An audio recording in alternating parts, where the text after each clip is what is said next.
والصلاة والسلام على أشرف الأنبياء والمرسلين سيدنا ومولانا أبي القاسم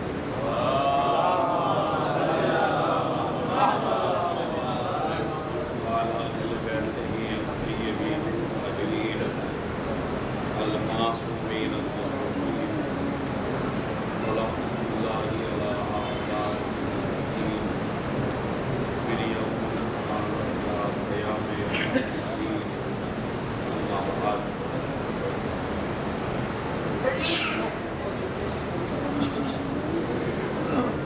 قال الإمام زين العابدين عليه الصلاة والسلام: إلهي ليس في حكمك ظلم ولا في نقمتك عجلة، إنما يحتاج إلى الحكم الضعيف، وإنما يعجل من يخاف الفوت. صلوات الإمام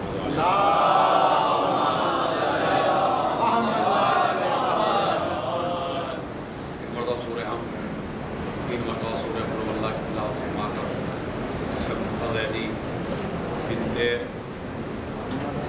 ناصر عباس زیدی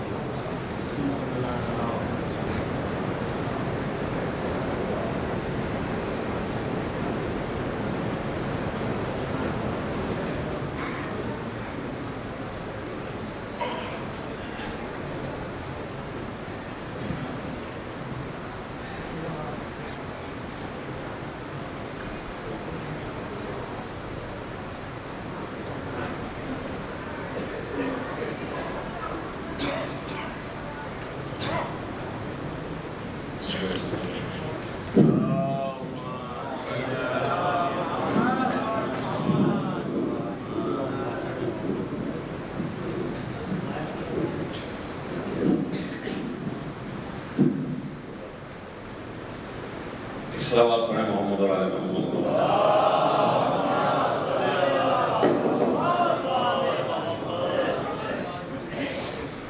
ماشاءاللہ اس مجلس میں ہر مذہب کا کوئی نہ کوئی نمائندہ موجود ہے اور بڑی غمناک، المناک، مصیبت ناک خبر ڈاکٹر صاحب کی بیگم کا انتقال ہو گیا۔ سبھی ان کے چاہنے والے ہیں جو ان سے فیضیاب ہوتے ہیں، وہ اس خبر کو سن کے پریشان ہو گئے۔ لیکن یہ موت کا کارواں وہ کارواں ہے کہ جو نہ کسی کے لیے رکا ہے اور نہ کسی کے لیے روکنے والا ہے۔ جن کے صدقے میں اللہ نے دنیا کو پیدا کیا ان کو بھی دنیا چھوڑ کے جانا پڑا۔ جو زندہ ہے وہ موت کی تکلیف سہے گا جب احمد مرسل نہ رہے۔ تو جن کے صدقے میں دنیا پیدا ہوئی وہ بھی دنیا میں نہیں رہے۔ دیکھیں، بندے کے اختیار میں نہ موت ہے اور بندے کے اختیار میں نہ حیات ہے، یعنی نہ تو اس کی زندگی اختیاری ہے اور نہ اس کی موت اختیاری ہے۔ اللہ جب آپ کو بھیجتا ہے، آپ اسے اللہ کہیے، ایشور کہیے، بھگوان کہیے، ایک ہی چیز ہے کہ اللہ جب آپ کو بھیجتا ہے تو آپ کو آنا پڑتا ہے، اور اللہ جب اپنے پاس آپ کو بلاتا ہے تو آپ کو جانا پڑتا ہے۔ آپ اپنی مرضی سے آ بھی نہیں سکتے اور اپنی مرضی سے جا بھی نہیں سکتے۔ اگر کوئی دکھوں سے پریشان ہو کر زہر کھا لے، اپنا گلا گھونٹ لے، اپنے کو مار ڈالے، تو اسلام اسے خودکشی کہتا ہے، حرام کہتا ہے۔ اسی لیے کہتا ہے کہ نہیں، تم ہمارے پاس اس وقت تک نہیں آ سکتے جب تک ہم نہ بلائیں۔ آپ کو مرنے کا بھی اختیار نہیں ہے، نہ آپ کو پیدا ہونے کا اختیار ہے، نہ آپ کو مرنے کا اختیار ہے۔ اور یہاں سے اگر مجلس کو آپ تھوڑا سا توجہ سے سماعت فرمائیں، صلوات پڑھیں محمد علیہ۔ کچھ باتیں ہیں جو آرام آرام سے مجھے کرنی ہے اور آرام آرام سے آپ کو سننی ہے اس کو۔ تو موت کا کارواں کسی کے لیے آج تک رکا نہیں ہے، لیکن یہ جو موت ہے یہ نقص کا نام نہیں ہے، موت فنا کا نام نہیں ہے، موت بقا کا نام ہے۔ اسی لیے ہمارے اردو زبان میں ایک لفظ استعمال ہوتا ہے انتقال، یعنی فلاں صاحب کا انتقال ہو گیا۔ تو انتقال کا مطلب کیا ہوتا ہے؟ پہلے ایک جگہ پہ تھے، اب دوسری جگہ پہ چلے گئے۔ جگہ بدلنے کو موت کہتے ہیں۔ ایسے موت نہیں ہے کہ فنا ہو گیا یا اب ختم ہو گیا یا اب آپ کا اس سے کوئی رابطہ نہیں رہا، کیونکہ جب بیوی مر جاتی ہے شوہر تڑپتا ہے، شوہر مر جائے بیوی تڑپتی ہے، ماں باپ مر جائے بچے تڑپتے ہیں۔ اور سوال یہی ہوتا ہے کہ مولانا صاحب کیا بس وہ چلے گئے، اب ہمارا ان کا کوئی علاقہ نہیں ہے، ہمارا ان کا کوئی تعلق نہیں ہے، ہم ان کے لیے کچھ نہیں کر سکتے، ان سے ہماری ملاقات ہوگی یا نہیں ہوگی، ہم مل پائیں گے یا نہیں مل پائیں گے؟ یہ ایسے سوالات ہیں جن کے جوابات مجھے اسی تقریر میں دینے ہیں۔ ایک صلوات اور ہے محمد علیہ۔ سنیے تھوڑا سا عجیب سی مجلس ہے۔ پہلا مسئلہ تو یہ ہے کہ موت آپ کے اختیار میں، یہ ٹوٹل ہے، موت آپ کے اختیار میں نہیں۔ تو جب آپ کے اختیار میں نہیں ہے، اللہ کے اختیار میں ہے، پیدا بھی کرنا اور آپ کو مارنا بھی۔ لیکن موت کا اچھی بنانا اور موت کو برا بنانا یہ اللہ کے اختیار میں نہیں ہے۔ میں نے بہت بڑی بات کہی ہے، اگر آپ سمجھ سکتے ہیں، اللہ نے موت اپنے اختیار میں رکھی ہے، اللہ نے زندگی اپنے اختیار میں رکھی ہے، لیکن موت کو اچھا بنانا بھی تمہارے اختیار میں رکھا اور موت کو برا بنانا بھی آپ کے اختیار میں رکھا۔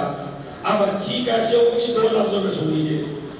اگر دنیا میں انسانوں پر ظلم کر کے مرو گے تو موت سب سے بھیانک ہوگی، اور اگر دنیا میں انسانوں کے کام آ کے مرو گے تو اسلام کہتا ہے مرا نہیں ہے، زندہ ہے۔ آپ دیکھ رہے ہیں؟ تو اس کا مطلب ہے موت کا اچھا بنانا یا موت کا برا بنانا بندے کے اختیار میں ہے، اللہ کے اختیار میں۔ ایک بڑھیا تھی، وہ یہ کہتی تھی، میں جنازہ دیکھ کے بتاتی ہوں یہ سورگ میں گیا ہے یا نرک میں گیا ہے، یہ جنت میں گیا یا جہنم میں گیا، یہ اچھی جگہ گیا یا بری جگہ گیا، یہ اچھا آدمی تھا یا برا آدمی تھا۔ تو ان سے کہا تمہارے پاس کون سا پیمانہ ہے؟ کہا جب اس انسان کا جنازہ اٹھے اگر لوگ اسے اچھائی سے یاد کریں تو اس کا مطلب ہے یہ جنت کا آدمی تھا، اور اگر مرنے کے بعد لوگ گالیاں دے رہے ہیں تو سمجھ لیجیے یہ بہت برا۔ صلوات بھیجے محمد اللہ۔ ایک صلوات اور پڑھے محمد اللہ۔ تو یہ آپ کو سوچنا ہے کہ ہم کو جانا ہے اللہ کی۔ اچھا کوئی رکے گا نہیں میاں، ابھی آپ یہ سمجھیں ہم دولت مند ہیں تو علاج کرا کے بعد ہی رہ لیں گے۔ ڈاکٹر ہو، انجینئر ہو، ہارٹ کا اسپیشلسٹ ہو، جس نے کئی لوگوں کو زندگی دی ہو چاہے وہ ہو، مگر موت اپنا شکنجہ جب کستی ہے تو کوئی اس سے بچنے والا، تو آپ کے اختیار میں بچنا تو ہے نہیں، مگر آپ کے اختیار میں ہے جب مریں تو اچھی موت پائیں۔ اچھی کب پائیں گے؟ میں نے خلاصہ کر دیا، اگر دنیا میں بندوں کو ستا کے مرو گے تو بہت بھیانک موت ہوگی، اگر کسی کے کام آ کے مرو گے تو اللہ کہتا مرا نہیں ہے، یہ زندہ ہے۔ اگر آپ نے ایک درخت لگا دیا، اسلام کہتا ہے درخت لگا دیا اگر آپ نے، اور بندگان خدا اس درخت کے سائے میں بھی بیٹھتے ہیں اور پھل بھی کھاتے ہیں، تو اس کا مطلب ہے یہ آدمی اس درخت کے ذریعے زندہ ہے۔ اگر آپ نے ایک ہاسپٹل بنا دیا اور ہاسپٹل سے مریض صحیح ہو کے جا رہے ہیں تو اس کا مطلب یہ آپ اس ہاسپٹل کے ذریعے زندہ ہیں۔ اسی طریقے سے اگر آپ نے مثلاً ایک کالج کھول دیا، بچوں کے لیے تعلیم کا انتظام کر دیا، تو جب تک تعلیم ہوتی رہے گی آپ کی زندگی کا اعلان ہوتا رہے گا۔ تو ابھی وہ کام ایسے کر کے جائیے، کرم ایسے کر کے جائیے، اچھی اچھی باتیں کر کے جائیے کہ لوگ تمہیں لعنت سے یاد نہ کریں، لوگ تمہیں اچھائی سے یاد کریں۔ اسی لیے امیر المومنین علی ابن ابی طالب،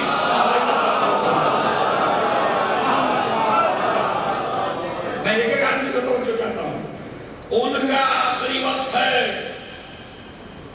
اور آخری وقت میں 1 گھنٹہ ہے بس، اور علی دنیا سے جانے والے ہیں، اور یہ وہ علی ہیں کہ جس کی کتاب ہمارا ہندو بھائی پڑھتا ہے، ہمارا سکھ بھی پڑھتا ہے، ہمارا عیسائی بھی پڑھتا ہے، ہمارا یہودی بھی پڑھتا ہے، انگریز بھی پڑھتا ہے، سنی بھی پڑھتا ہے، شیعہ بھی پڑھتا ہے۔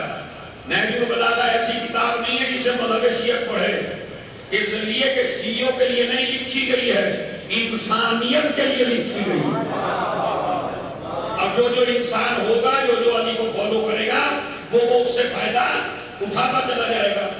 ایک عیسائی ہے، کرسچن ہے، جس کا نام ہے جارج جوڈاخ، اور میں اس کتاب کا نام بتا رہا ہوں آپ سے تاکہ جو ہمارے دوسرے مذہب کے بھائی آئے ہیں ان کو اگر اسلام، دیکھیں میں ایک بات کہتا ہوں مستقل، کبھی بھی ہندو مذہب کو آپ ہندوؤں سے نہ سمجھیں، کبھی بھی سکھ مذہب کو آپ سکھوں سے نہ سمجھیں، کبھی بھی آپ اسلام کو مسلمانوں سے نہ سمجھیں، اس لیے کہ اگر آپ ہندو مذہب کو ہندوؤں سے سمجھیں گے تو نہ جانے آپ کی کیسے سے ملاقات ہو گئی ہو، اگر آپ اسلام کو مسلمانوں سے سمجھیں گے تو کیا پتا آپ کی دہشت گرد سے ملاقات ہو گئی ہو۔ تو اگر اسلام کو سمجھنا ہے تو یا علی سے سمجھیے یا قرآن سے سمجھیے، ہندو مذہب کو سمجھنا ہے ان کی کتابوں سے سمجھیے، سکھ اور عیسائی مذہب کو سمجھنا ہے ان کے مذہب کے مواد سے سمجھیے۔ آج ہماری سب سے بڑی غلطی ایک ہی ہو رہی ہے، اور وہ یہ ہو رہی ہے کہ ہم کسی بھی مذہب کے لوگوں سے مل کے اس مذہب کو بدنام کر دیتے ہیں۔ اما جب یہ ایسے ہیں تو ان کا مذہب بھی ایسا ہوگا، یہ غلط طریقہ ہے۔ اسلام سمجھنا ہے تو علی پڑھو، اسلام سمجھنا ہے تو حسن پڑھو، اسلام سمجھنا ہے تو حسین پڑھو، حسین پڑھو گے تو قوت حق پیدا ہوگی، ظالم سے ٹکرانے کی قوت پیدا ہوگی، انسانیت کے لیے قربانی کا جذبہ پیدا ہوگا۔ اور یہی وجہ ہے جب گاندھی جی نے چاہا کہ ہم انقلاب لائیں ہندوستان میں تو انہوں نے اپنے 72 آدمی سلیکٹ کیے، اور جب ان سے پوچھا 72 ہی کا عدد کیوں، کہا اس لیے کہ اسی عدد سے حسین جیت چکے ہیں۔ صلوات بھیجے محمد علیہ وسلم۔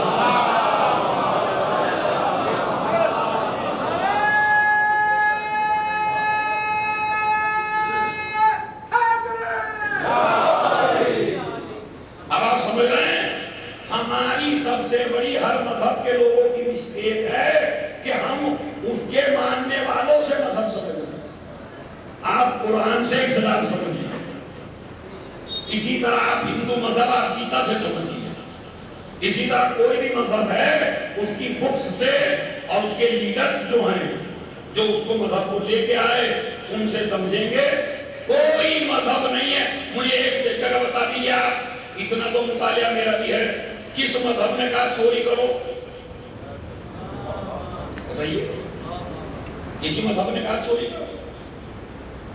لیکن اس مذہب کا ماننے والا چور ہو سکتا ہے، مذہب نہیں کہا۔ کس مذہب نے کہا تم دھوکہ دو؟ کس مذہب نے کہا تم غداری کرو؟ کس مذہب نے کہا تم بھائی کا حق مارو؟ بتائیے مجھے، میں بھی خدا کی قسم اپنے اپنی خطابت چھوڑ دوں اگر آپ ثابت کرتے کسی مذہب کہ بھائی کے ساتھ غداری کیجیے.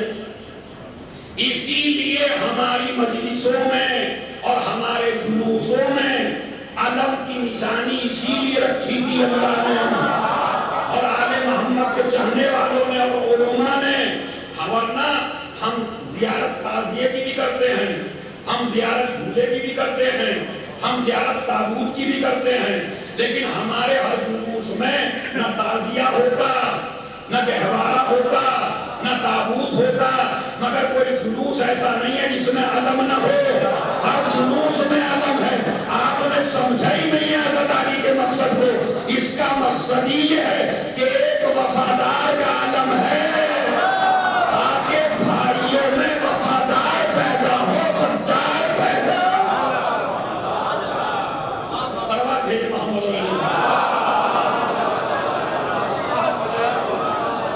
مجھے بتائیے سوچ کے. آپ تو ماشاءاللہ اپنے اپنے مذہب کی کریم بیٹھے ہوئے ہیں یہاں. آپ مجھے ثابت کر دیجئے کس مذہب نے کہا بھائی کا حق مارو, کس مذہب نے کہا جھوٹا وعدہ کرو. ہے کوئی؟ اسلام تو یہ کہتا ہے کہ اپنی فیملی سے بھی وعدہ کر تو پورا کر, اپنی بیوی سے وعدہ کر تو پورا کر, اپنے بچوں سے وعدہ کر تو پورا کر. اس لیے کہ یہ بچے بالکل سادے کاغذ کی طرح ہیں. اگر ان سے وعدہ خلافی کرے گا تو یہ خیانت کار بنیں گے. بتائیے کس مذہب میں؟ اور اگر آپ نہیں بتا سکتے تو اس کا مطلب یہ ہے کہ مذہب جھوٹ بولنے کو نہیں کہتا. کس مذہب میں قتل کرو بتائیے مجھے. اسلام کے مذہب میں بھی نہیں ہے کہ قتل کرو. حالانکہ بعض مسلمان دہشت گرد ہیں, لیکن مسلمانوں کو کیوں دیکھ رہے ہیں آپ؟ اسلام نہیں کہتا قتل کرو. واقعی میں بالکل گارنٹی سے کہہ رہا ہوں, یہ جو اسلام کے خلاف بوار پھیلائے یہ بالکل غلط ہے. اسلام نہیں کہتا قتل کرو. آپ کہیں گے دلیل, میں دلیل دیتا ہوں. اسلام کا سب سے بڑا دشمن مذہب ہے, مذہب ہے. عمرو بن عبد ود ہے, یہ اسلام کے سب سے بڑے دشمن تھے. اور جب مقابلہ ہوا علی سے تو اس نے کہا میری جنگ کے اصول ہیں. کہا بتاؤ تمہاری جنگ کا کیا اصول ہے؟ کہا میری جنگ کا اصول ہے کہ میں اپنے دشمن کی کوئی نہ کوئی بات مانتا ہوں. تو مولا علی نے سب سے پہلے سنیے اسے کیا کہا. کہا اسلام قبول کر لے. کہا نہیں کریں گے. کہا پھر واپس چلے جاؤ. اور یہی باریکی ہے جو آپ کو سمجھنی ہے. اگر اسلام قبول کر لے کہہ دیا اور علی نے کہا کہ پھر واپس چلے جاؤ, تو اس واپس چلے جانے کے معنی کیا ہے؟ اب مجھے نہیں پتا آپ پڑھے لکھے لوگ اس مسئلے کو سمجھ پا رہے ہیں. بھائی ہونا یہ چاہیے تھا کہ اسلام قبول کر, اور اسلام نہیں کرتا تو ہم تیرا گلا کاٹتے ہیں. اسلام قبول کر دے گا یہ ممکن نہیں ہے. کہ واپس چلا جا, ہماری تیرے سے کوئی لڑائی نہیں ہے, ہماری تیرے سے کوئی جنگ نہیں ہے, جا واپس جا اپنے بیوی بچوں میں رہ. اس نے کہا یہ بھی ممکن نہیں ہے. تو علی نے کہا پھر حملہ کر. علی نے پھر بھی حملہ نہیں کیا, کہا تو کر. اس لیے کہ اسلام دفاع کا نام ہے, اٹیک کا نام نہیں ہے. صلوات بھیجے محمد.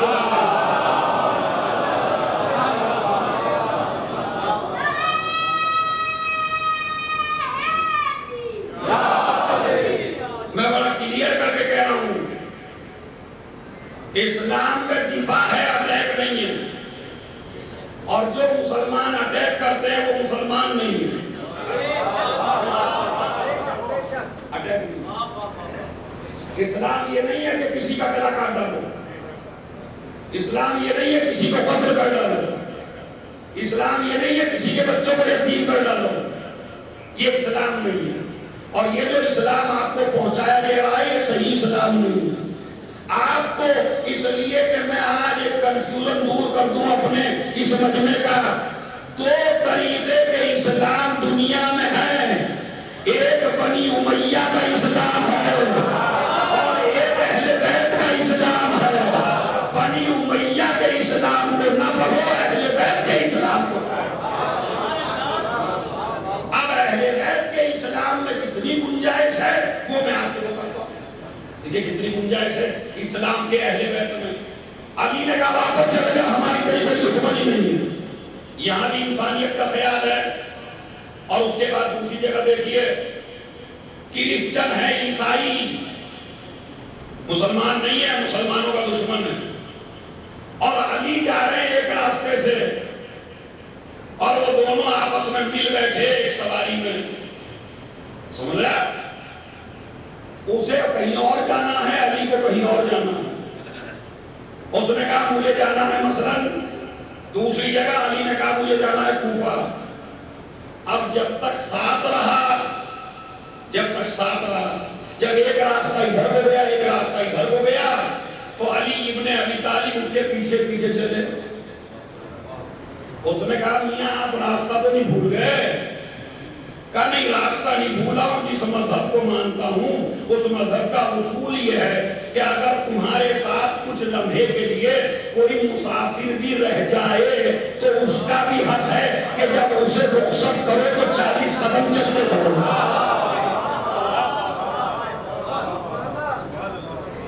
یہ حق ہے، تو میں راستہ نہیں بھولا، میں تو آپ کے احترام میں آپ کو چھوڑنے کے لیے آیا۔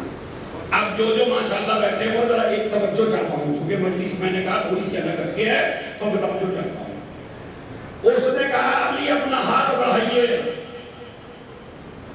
میں اسلام قبول کرنا چاہتا ہوں۔ ارے مولا نے کہا آپ جس مذہب پہ ہیں اسی مذہب پہ صحیح ہیں، اسلام کی جو قبول کرنا چاہتے ہیں۔ کہا علی نہ جانے میں نے تو اسلام کے خلاف کیا کیا سنا تھا،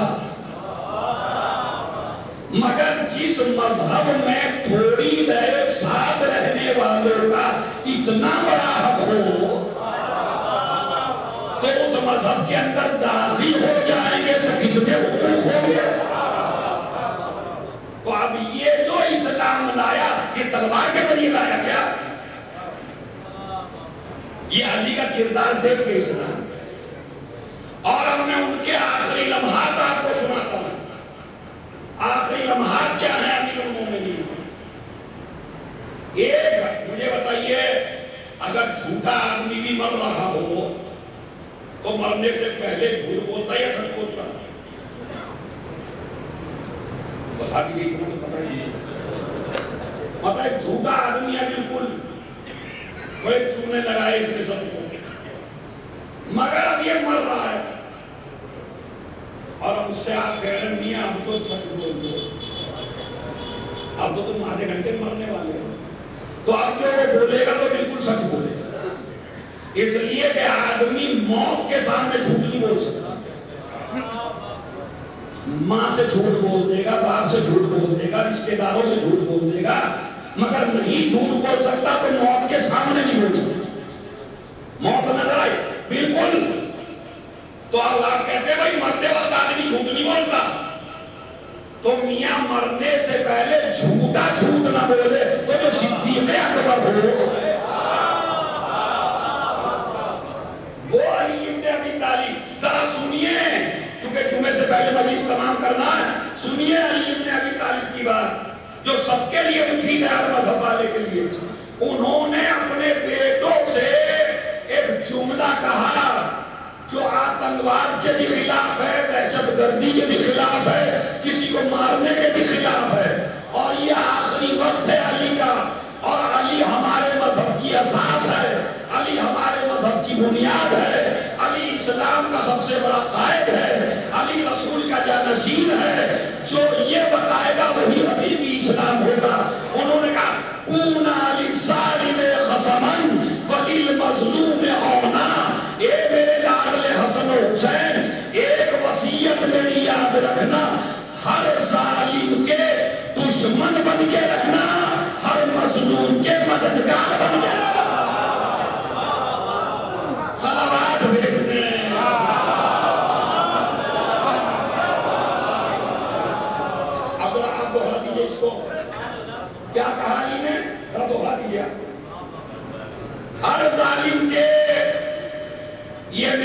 مذہب کے لوگ بیٹھے ہیں. میں دعویٰ کر رہا ہوں آپ کے سامنے نہج البلاغہ انگریزی میں بھی موجود ہے, آپ سرچ کر کے دیکھ سکتے ہیں. کونا للظالم خصما, ہر ظالم کے, ہر ظالم کا مطلب سمجھتے ہیں آپ؟ ہم یہ ہے علی کا کیریکٹر. اب مسلمان کا کیریکٹر سناؤں آپ کو.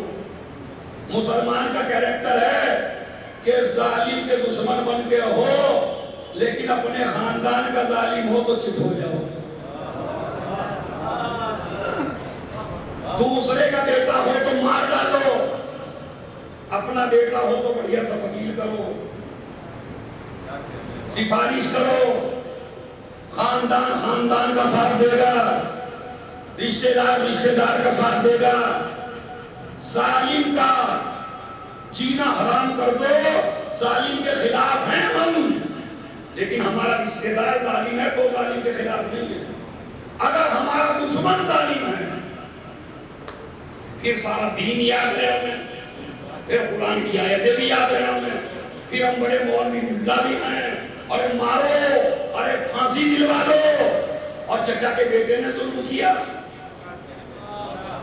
اپنے بیٹے نے ظلم کیا تو سفارش کے لیے نکل آئے.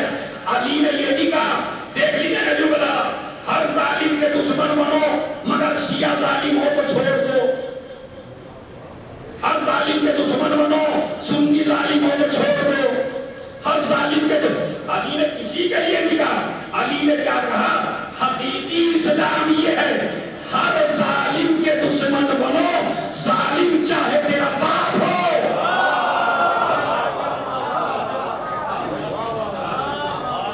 اور مظلوم چاہے تیرا دشمن ہو. ہر مذہب کے ظالم کے دشمن بنو. اس سے زیادہ میں تشریح نہیں کر سکتا چونکہ وقت نہیں. ہر ظالم کے, ہر ظالم کا مطلب سمجھتے ہیں, بیٹا ظالم ہو, باپ ظالم ہو, شیعہ ظالم ہو, مسلمان ظالم ہو, سنی ظالم ہو, سب کے دشمن بنو اور ہر مظلوم کے مددگار بنو. ہر مظلوم کا یعنی مدد کرتے وقت یہ نہ دیکھو اس کا مذہب کیا ہے. توجہ چاہتا ہوں کہ مدد مثلا ایک فقیر آپ کے دروازے پہ آیا تو یہ نہ سوچنا کہ یہ شیعہ ہے یا سنی ہے یا مسلمان ہے, یہ ضرورت مند ہے. یہ بس ایک جملہ ہے, اس میں آپ کی ذہانت کا امتحان بھی ہے. مذہب بعد میں بنا ہے, انسانیت پہلے بنی ہے. انسانیت کا خیال نہیں, مذہب کا خیال نہیں کہا اسلام نے کہیں بھی. ہمارے یہاں کوئی شرط ایسی نہیں ہے کہ فقیر ہو تو مسلمان ہو تو دے دو. ہندو فقیر ہو, سکھ فقیر ہو, عیسائی فقیر ہو, کسی بھی مذہب کا ہو, اگر اس کے پاس نہیں ہے کھانے پینے کو تو آپ اسے دو. مظلوم اگر کوئی بھی ہے تو اس کا ساتھ دو. مثلا میں اپنے مذہب کا چھوٹا سا لیڈر سا ہوں, لیڈر بھی کہنا تو غلط ہے, ایک اسٹوڈنٹ ہوں اور آپ کے لیے مجلس پڑھتا ہوں. میں ظالم ہوں اور ہمارا ایک ہندو بھائی پڑوس میں رہتا ہے وہ مظلوم ہے, تو آپ کو کس کا ساتھ دینا چاہیے؟ مظلوم کا.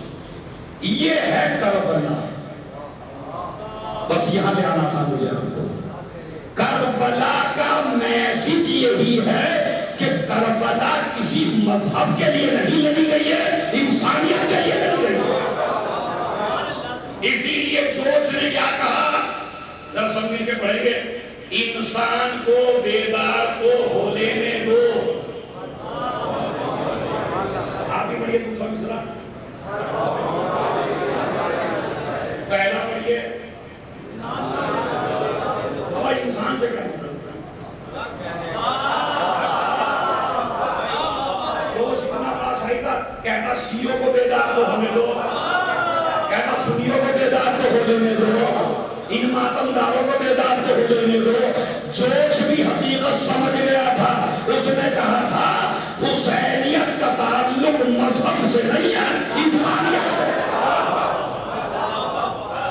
اسی لیے حسین, سکھوں میں حسین ہے, یہودیوں میں حسین حسین ہے، عیسائیوں میں حسین حسین ہے، ہندوؤں میں حسین حسین ہے، بتائیے ہے یا نہیں ہے؟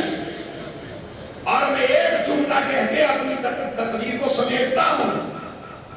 ہمارے ہندو بھائیوں کی ہسٹری میں ایک واقعہ ملتا ہے، اس واقعے کو سنیے اور اس کا جواب میں آپ کو دے رہا ہوں کہ جوش نے کیوں کہا انسان کو بیدار تو ہونے دو. حسینیت کا تعلق انسانیت سے ہے، کسی مذہب سے. یہ شیعوں کا گمان ہے کہ حسین ہمارے ہیں. اب میں بتاؤں کیسے ہیں. اگر ہمارا ہندو بھائی حق پہ ہو اور شیعہ ظالم ہو تو حسین ہندو کے ساتھ ہیں، شیعہ کے ساتھ نہیں، مسلمان کے ساتھ نہیں. اسی لیے تو ہے انسان کو بیدار تو ہونے دو، ہر قوم پکارے گی. اب میں آپ سے سوال کرتا، یہ ہر قوم حسین کا احترام کر کیوں رہی ہے بھائی؟ بلا وجہ تو کوئی کسی مذہب کے قائد کا احترام نہیں کرتا. کیا دیکھا حسین میں انہوں نے؟ اب میں وہ بتاتا ہوں کیا دیکھا. مجھے سوال کا جواب دیجئے، انشاءاللہ مجلس کا بڑا پیغام ہے. تمہاری نظر میں تمہارے گھر میں سب سے قیمتی کون ہے؟ بولیے، جس سے آپ سب سے زیادہ پیار کرتے ہو. نہیں سب کو بیگم بنائی دیتے ہیں. اس طرح کہوں جو آپ سے سب سے زیادہ محبت کرتے ہو. بولیے ماں. والد کو بھی چھوڑ دیجیے گا. ماں سب سے قیمتی ہر مذہب میں ہے ماں، اور اس مسئلے میں سارے مذہب ایک ہیں. کوئی مذہب اس میں الگ نہیں ہے کہ ماں سے بڑی کوئی قیمتی چیز نہیں ہے. اسی لیے ہمارے دوسرے مذہب کے لوگ ماں کے قدم چومتے ہیں. چومتے ہی چومتے، مسلمان نہیں ہے وہ، مگر ماں کے قدموں کے ہاتھ لگاتے ہیں. اسلام بھی یہی کہتا ہے کہ الجنت تحت اقدام الامہات، جنت ماں کے قدم کے نیچے ہے. سورج ہے ماں کے نیچے، قدم کے نیچے. چلیے وہ بوسہ دے رہے ہیں. یہ طے ہو گیا نا کہ اسلام میں اور ہر مذہب میں سب سے قیمتی کون سی چیز ہے؟ دو سے بولیے. ادھر والے بھی ماں. ماں سے قیمتی کوئی چیز. آج میں آپ کو اصل پردہ اٹھاتا ہوں کہ دنیا یزید کی دشمن کیوں ہے اور حسین سے محبت کیوں ہے. اصل وجہ بتا دوں گا. یزید کے یہاں وہ جائز تھا جو کسی مذہب میں جائز نہیں تھا. یزید یہ کہتا تھا جو جگہ بیوی کی ہے وہی جگہ سوتیلی ماں کی ہے. جس طرح بیوی کے ساتھ لیٹنا جائز ہے، اسی طریقے سے سوتیلی ماں کے ساتھ لیٹنا جائز ہے. اب سمجھے دنیا حسین کو کیوں مانتی ہے؟ اس لیے کہ حسین میں ہر مذہب کی ماں کو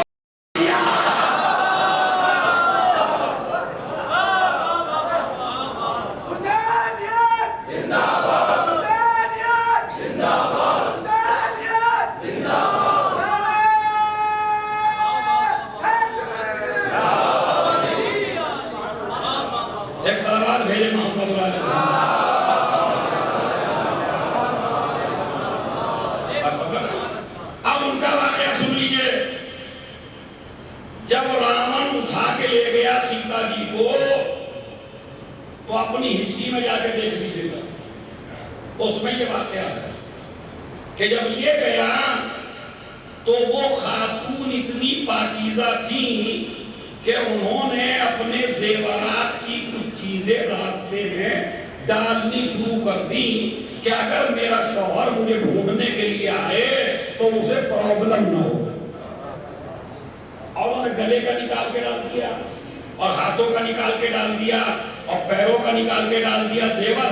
اور وہ اس زیور کے ذریعے دونوں بھائی ڈھونڈتے ہوئے چلے. بڑے بھائی بھائی نے چاہا چھوٹے بھائی کا امتحان لینا، اور جب یہاں کا زیور ملا تو رام جی نے پوچھا اپنے بھائی سے، کیا نام ہے ان کا جی؟ ان سے پوچھا کہ یہ کس کا ہے؟ کہا جی یہ تو مجھے معلوم نہیں پتا کس عورت کا ہے۔ پھر کانوں کے زیور ملے، کہا یہ کس کا ہے؟ کہا جی یہ بھی نہیں مجھے پتا کس کا ہے۔ ہاتھوں کے ملے، کہا یہ کس کا ہے؟ کہا یہ بھی مجھے نہیں پتا۔ اب جو انگوٹھے میں پہننے والا زیور ملا، ہم نے پوچھا یہ کس کا ہے؟ کہا یہ میری بھابھی کا ہے۔ کہا یہ بھی سارے بھابھی کے ہیں، یہ بھی سارے بھابھی کے ہیں، تم نے ان کو تو نہیں پہچانا۔ یہ ہے مذہب اسلام کی تائید، اور یہ ہے حسین کی جیت۔ اب جو چاہتا ہوں بھائی، یہ ہے حسین کی جیت۔ اس نے کہا میں نے اپنی بھابھی ماں کو ماں کا درجہ دیا ہے، میں نے قدموں پہ نظر رکھی۔ ایک سلوات بھیج دیں۔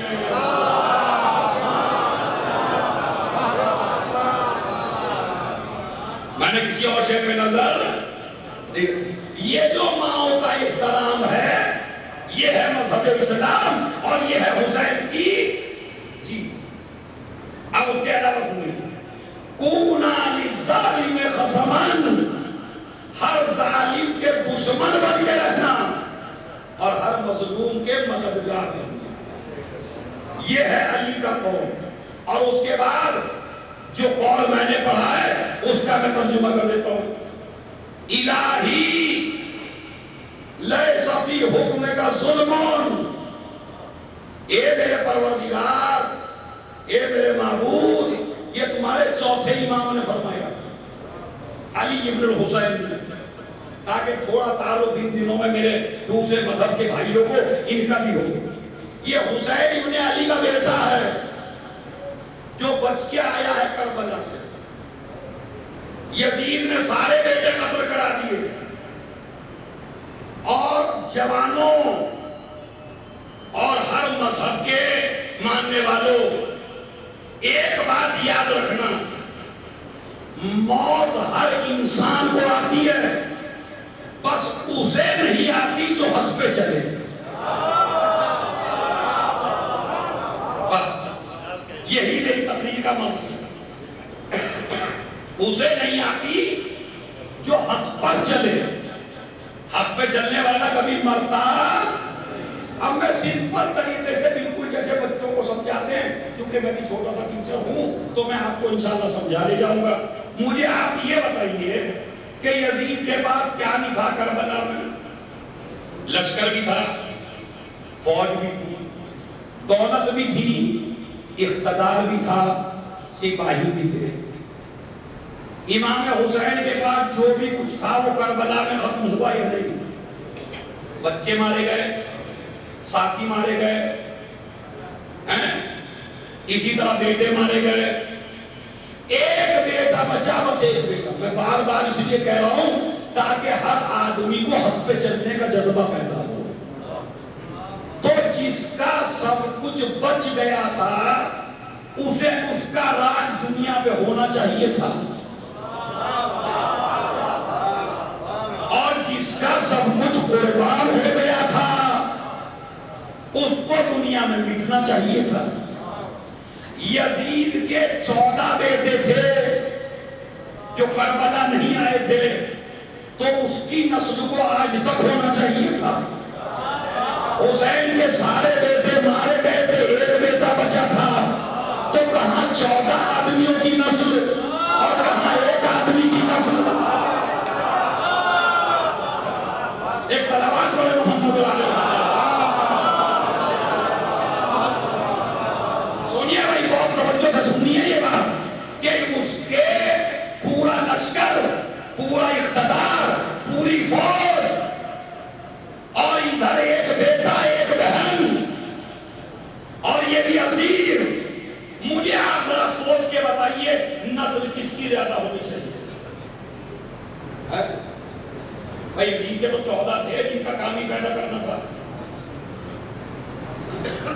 تو اس کے زیادہ ہونے چاہیے یا نہیں؟ اور حسین کا ایک تھا وہ بھی قید میں تھا. مگر آج ذرا ہر مذہب کے آدمی سے پوچھئے دنیا میں یزید نہیں ہے, دنیا میں حسین ہی حسین ہے. اب ہندو بھائی جلوس اٹھا رہے, اب سکھ بھائی جلوس اٹھا رہے, اب عیسائی بھائی عاشور کا جلوس اٹھا رہے. اس سے بڑا سبق آپ کو کیا چاہیے؟ جو باطل پہ ہوتا ہے وہ مٹ جاتا ہے, جو حق پہ ہوتا ہے وہ مٹتا نہیں. صلوات بھیجے.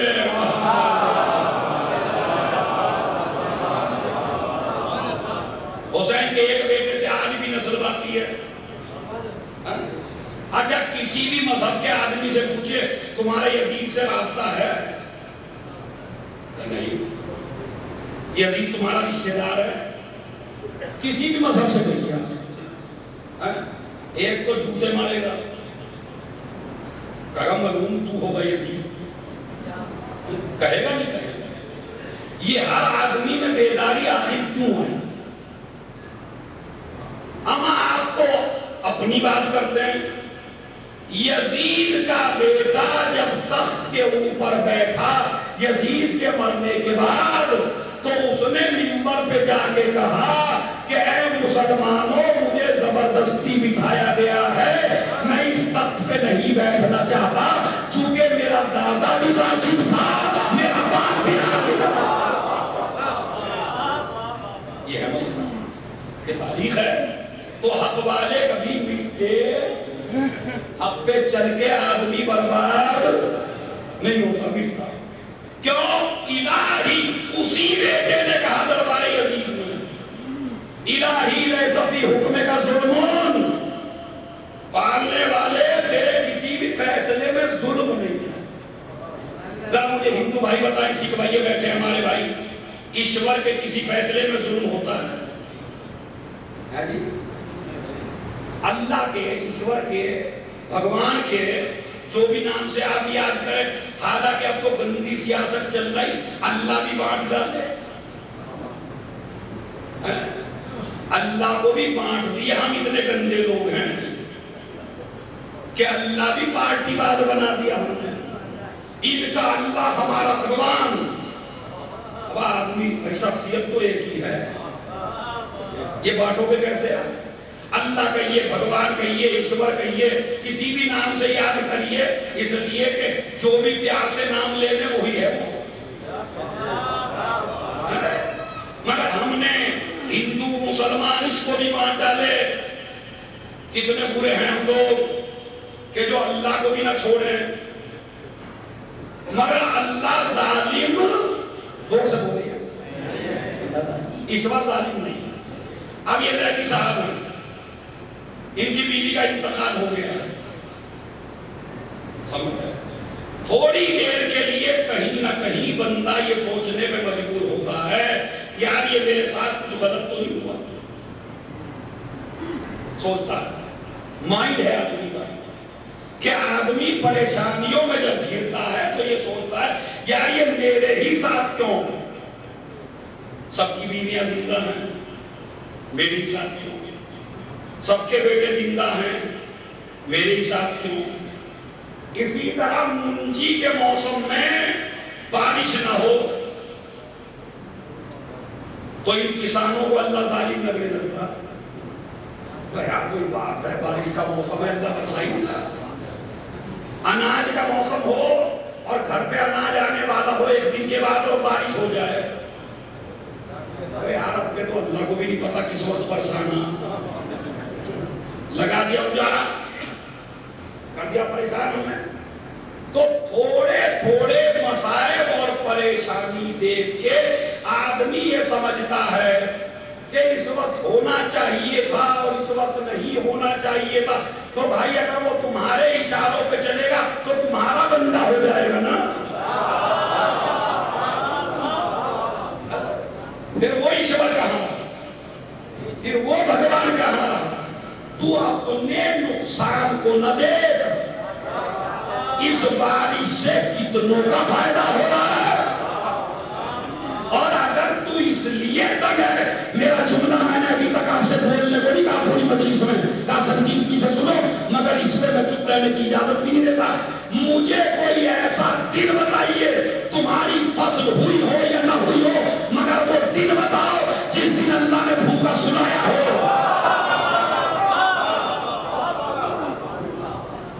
اور تم تو اپنے دانے کو خاک میں ڈال کے آ گئے تھے، 70 بنا کے اسی میں تو لوٹائے۔ آپ دانا کہاں ڈال کے آئے تھے؟ آسمان میں؟ کہاں بویا تھا آپ نے؟ زمین میں۔ اور کتنے ہو کے نکلے؟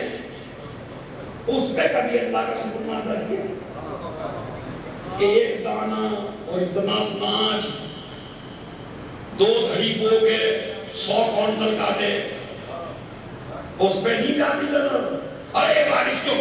امام سجاد کہتے ہیں اللہ ظالم، اگر یہ بات کربلا سے پہلے کہتے تو ہمارے یہ پڑھے لکھے لوگ کہتے ارے بھائی خوشی خوشی دیکھی تھی انہوں نے کوئی پریشانی تو دیکھی نہیں تھی، اس لیے کہہ رہے اللہ ظالم نہیں ہے۔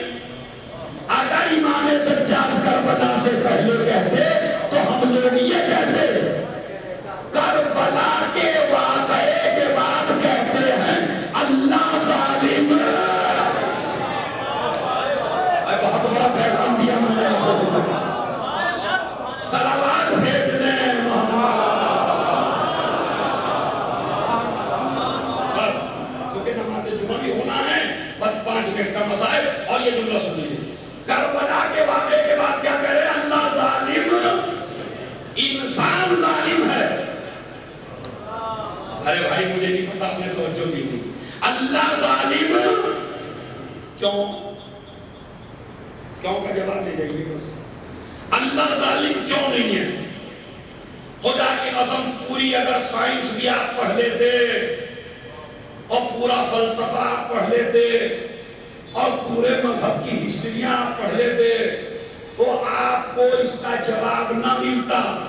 اور اگر دل پہ بات لگ جائے تو ہر آدمی میرے امام کو خراج عقیدت پیش کرے جھک کے، وہ کیا ہے؟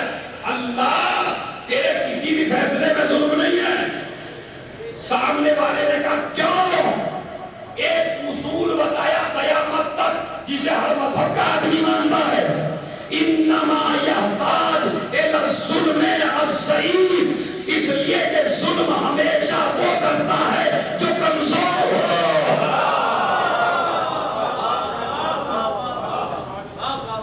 ظلم ہمیشہ کون کرتا ہے؟ اس سے اچھا جواب کوئی ہے؟ ظلم ہمیشہ وہ کرتا ہے جو، ابھی میں مثال دیتا ہوں آپ کو، آپ پھر سمجھ لیجئے اس کو۔ اگر ایک بکری آ جائے یہاں اب اسی مجمع میں تو آپ سب بھاگ جائیں گے کیا بکری کو دیکھتے؟ یا سب اٹھیں گے کہ جلدی سے بھائی اس کے گلے میں زنجیر ڈالو؟ یا ایک آدمی کام پکڑ کے کہتے ہو تو کیا کریں گے؟ لیکن اگر شیر آ جائے تو کیا کہیں گے؟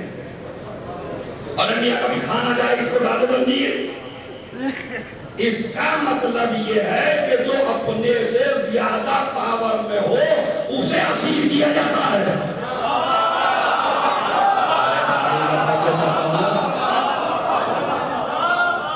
کمزور آدمی کو کبھی آپ قیدی نہیں بناتے۔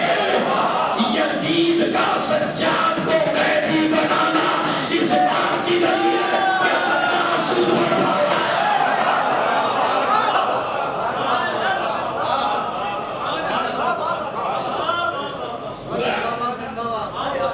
جو طاقتور ہوتا ہے وہ کبھی ظالم نہیں ہوتا۔ علی کے آگے کبھی لکھا ہوا دیکھا آپ نے ظالم؟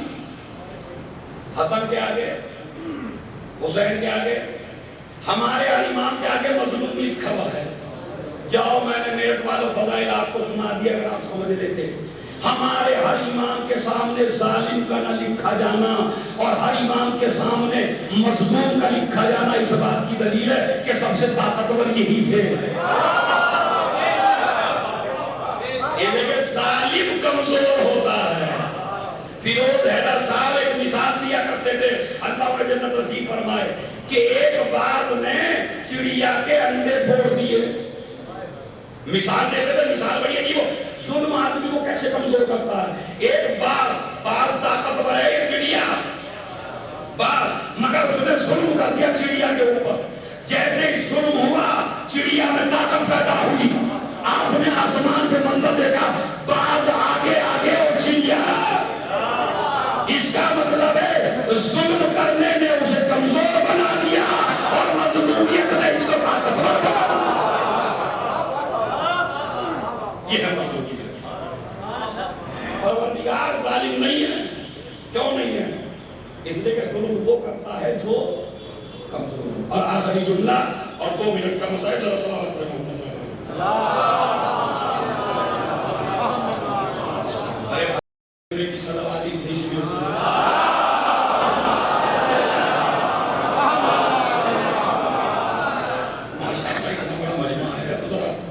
ڈھنگ سے تو کیا ظلم وہ کرتا ہے جو کمزور ہو. اب دیکھیے ایک جملہ اور ہے نہیں, بس میں آپ لوگوں سے معافی چاہتے ہوئے جملہ سنیے. اللہ عذاب میں جلدی نہیں کرتا. ایشور بھگوان اپنے بندے کو سزا دینے میں جلدی کرتا. ہم جتنے بھی مذہب کے لوگ بیٹھے ہیں سارے بے گناہ ہیں کیا؟ کہتا ستی ساوتری تو ہم جتنے بیٹھے سارے پاک بیٹھے کیا نہیں کہ جن سے کوئی گناہ ہی نہیں ہوتا. مکار ہم میں, غدار ہم میں, دھوکے باز ہم میں, چونا لگانے والے ایک دوسرے کو ہم میں, کسی کا قبضے میں آ جائے تو اس میں قبضہ کرنے والے ہم ویسے. اب یہ نہ سمجھیے میں امام باڑے والوں کو کہتا, کبھی پتہ چلے یہی بیچارے میرے بغاوت شروع کر دیں. ہم کا مطلب یہ نہیں ہم سب انسان ہیں. تو سارے انسانوں میں سارے بے گناہ ہیں کیا؟ آپ ذرا کسی کمپنی کی مخالفت کر کے دکھائیے 3 دن, نکال دے گا نہیں نکال دے گا؟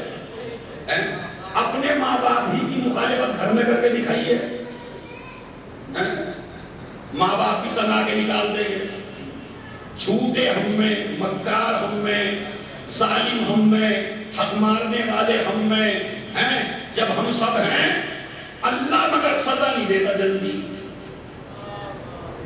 ارے میاں اللہ کچھ نہ کرے, تمہاری ہوا روک لے بس.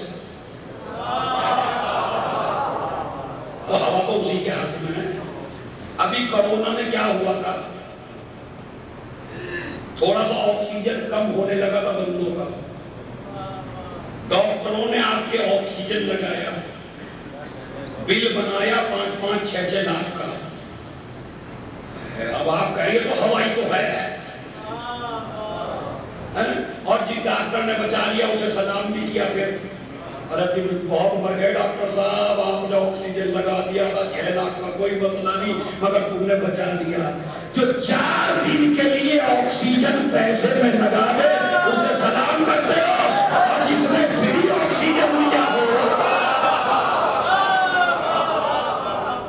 بتائیے آپ ہے نہیں. اب اگر اللہ میاں تمہاری آکسیجن بند کر دے اس امام باڑے والوں کو, کوئی بچے گا؟ یا اللہ کہتے اگر کوئی آدمی کسی کا مال لوٹے گا تو اس کی ہوا بند کر دوں گا, کرو گے پھر؟ ہم اور آسان کرتا ہوں. اللہ میاں کہتے اگر صبح کی ملک الموت کو بھیج دے, اگر تم نے صبح اٹھتے ہی صبح کی نماز نہ پڑھی تو تیرا گلا کھول دوں گا. میرے خیال میں محلے والوں کو نہیں سونے دو, پڑھ دو بھائی, پڑھ دو. کرو گے؟ ملک الموت کے اگر زندگی میں جھوٹ بولا, جس دن جھوٹ بولا اس دن تجھے ختم کر دوں گا. جھوٹ بولے گا. اللہ اگر چاہتا سارے کام تم سے کروا لیتا ملک الموت کے ذریعے, مگر اسے مجبور بنا کے نہیں بلانا تھا, اسے تو اختیار کے ساتھ بلانا تھا. بس مجلس تمام ہے. اللہ عذاب میں سزا دینے میں جلدی. اب ذرا صلوات پڑھے تو بتاتا ہوں کیوں نہیں کرنا.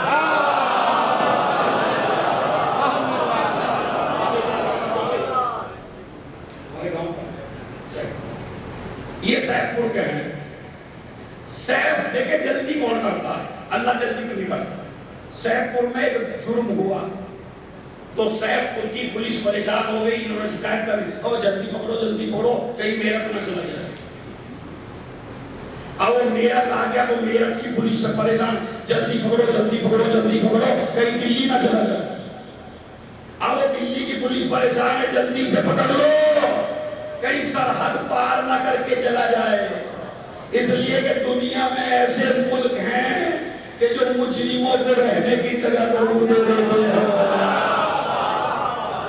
ہوتا نہیں ہوتا ایک پرائی منسٹر نے ظلم کہیں کیا اپنے ملک میں جا کے بیٹھ گئے دوسرے ملک میں خوب مزے لے رہے ہیں.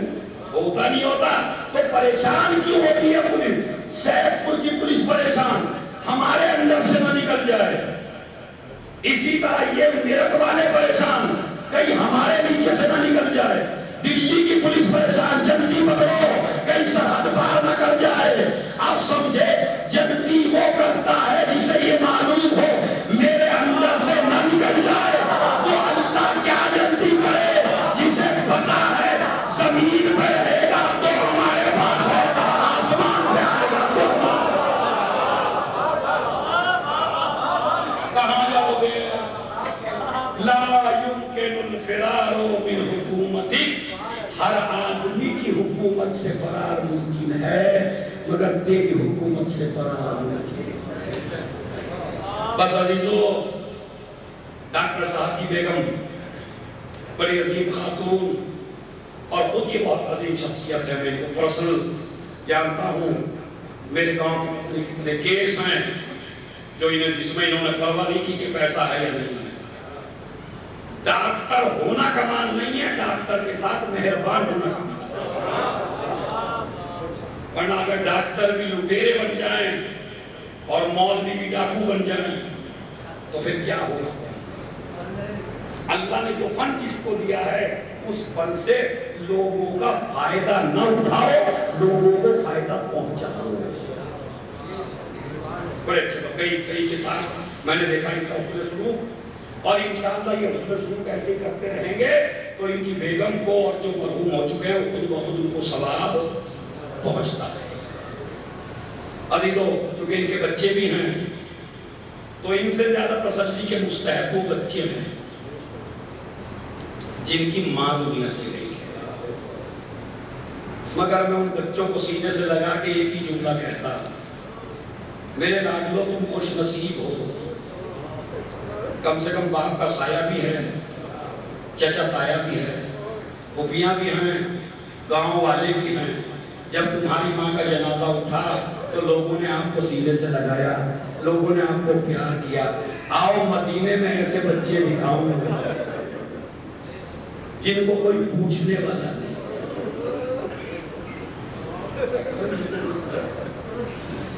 میں تو بس ایک مسائل کی طرف اشارہ کرنا چاہتا ہوں کہ شوہر کے لیے اور بچوں کے لیے سب سے سخت رات پہلی رات ہوتی ہے کہ جب بچوں کو ماں بستر پہ نظر نہیں آتی اور جب شوہر کو زوجہ وہاں نظر نہیں آتی جہاں وہ رہتی تھی. تو اب یہ پوری رات سوتے نہیں ہیں دونوں, یہ اس جگہ کو دیکھ دیکھ کے روتے ہیں. بچے کہتے ہیں ہماری ماں یہاں رہتی تھی, شوہر کہتا ہے میری بیوی یہاں رہتی تھی. بچے الگ رو رہے ہیں, شوہر الگ رو رہا ہے. پریشانی کا موسم ہے نا, سب سے سخت وقت ہے پہلی رات. ہوتی ہے نہیں ہوتی.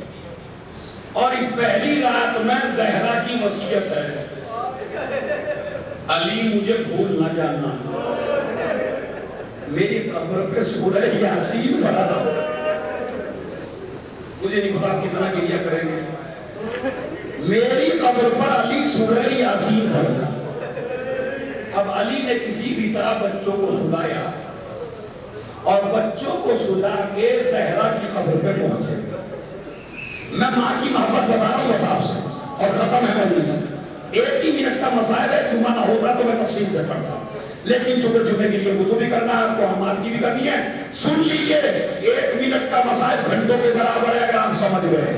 بچوں کو سلایا قبر زہرا پہ پہنچے، قرآن پڑھنا شروع کیا۔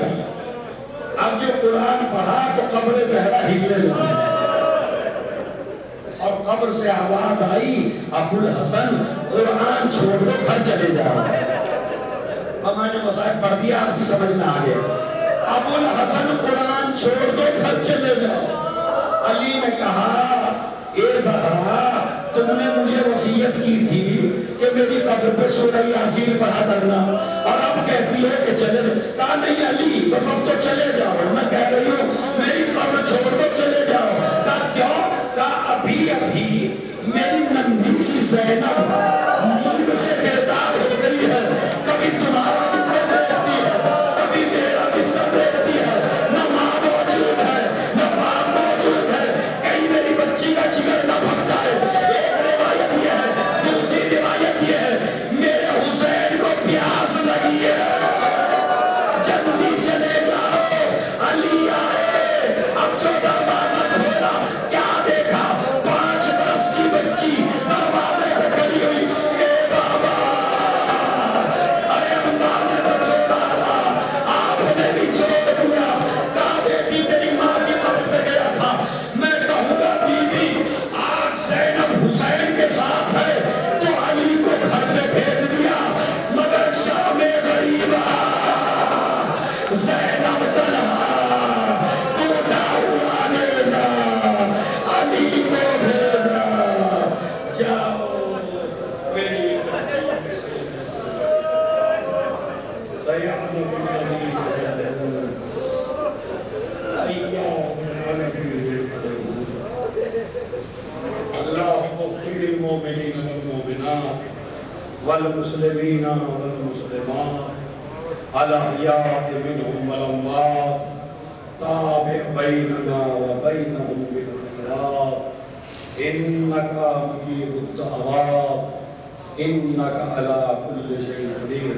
ایک مرتبہ سورہ حمد، 3 مرتبہ سورہ قل اللہ کی تلاوت فرما کر شگفتہ زیدی بنت ناصر عباس زیدی کے کوئی ساتھ